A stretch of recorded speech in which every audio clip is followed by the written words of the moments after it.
I have done a number of videos in the past about bloody battles. Most of those conflicts were in the context of military type battles, both large scale as well as smaller skirmish type battles. The story I am about to detail is not a military event, but rather a clash between coal miners and coal companies in the early days of Union activity.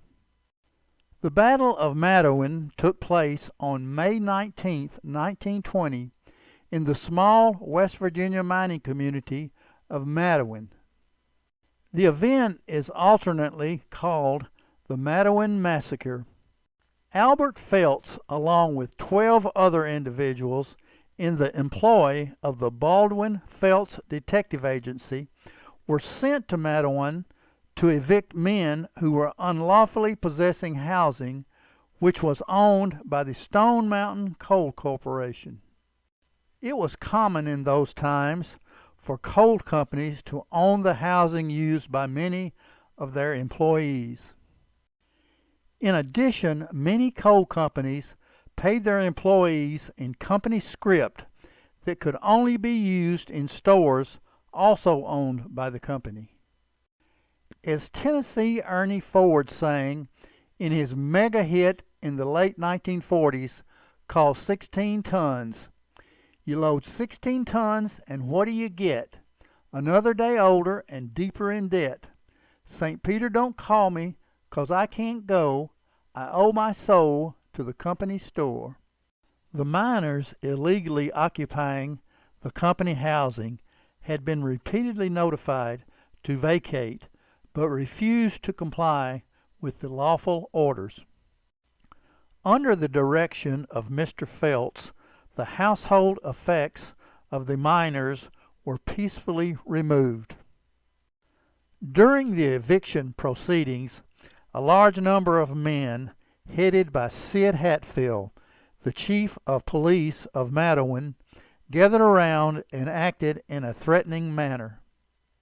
Hatfield was a supporter of the local miners and their goal of organizing a miners' union. Another member of the group of citizens was Matewan Mayor Cable Testerman, who also supported the miners in their pursuit of a union. As a result of their support of unionization, both Hatfield and Testerman were in conflict with the coal company and the contingent of men sent to evict the miners.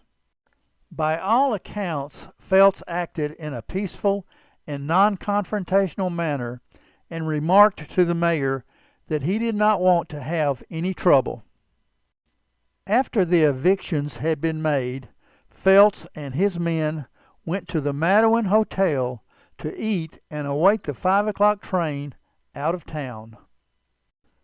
Chief of Police Hatfield called a friend who was a deputy sheriff in their county and also a Union supporter to request a warrant to arrest Felts and his men. When he was told that a warrant would not be possible before Felts and his men departed, Hatfield stated over the phone, quote, "We will kill the GDSOBs before they leave town," unquote. Hatfield organized a group of armed members of the United Mine Workers of America to confront and arrest the men of the Baldwin Detective Agency. He told that crowd of men that, quote, "If I can get this crowd together, I will go out and kill every damn one of them without any damn warrant," end quote. When Hatfield accosted Felts and informed him that he was being detained, Felts pulled a warrant out of his pocket for the arrest of Hatfield and 2 other men. Hatfield basically scoffed at the idea of being arrested, and as a crowd gathered in the front of the town hardware store owned by Mayor Testerman, Hatfield drew his pistol and shot Felts in the head, killing him. After the first shot killing Albert Felts was fired, An all-out melee ensued in which a total of 8 of Felt's men died. Reportedly, at least 100 shots were fired, and most observers estimated that well over 100 is most likely. All of the men killed by the Hatfield Union organizers were shot in the back. 5 of the original 13 were successful in escaping and living to tell their stories. While Albert Felts was lying on the ground, mortally wounded, he was shot 2 more times, once by Hatfield and once by another man. After the shootings, Sid Hatfield boasted that he had personally killed 3 men, Albert Felts, his brother Lee Felts, and another member of the Felts crew, C.B. Cunningham. Mayor Testerman and 2 other townspeople also died in the hail of bullets. Hatfield had a romantic interest in Testerman's wife, and although not proven, most who have studied the event feel that Hatfield killed the mayor. That scenario makes perfect sense because the widow Testerman and Hatfield married 12 days later.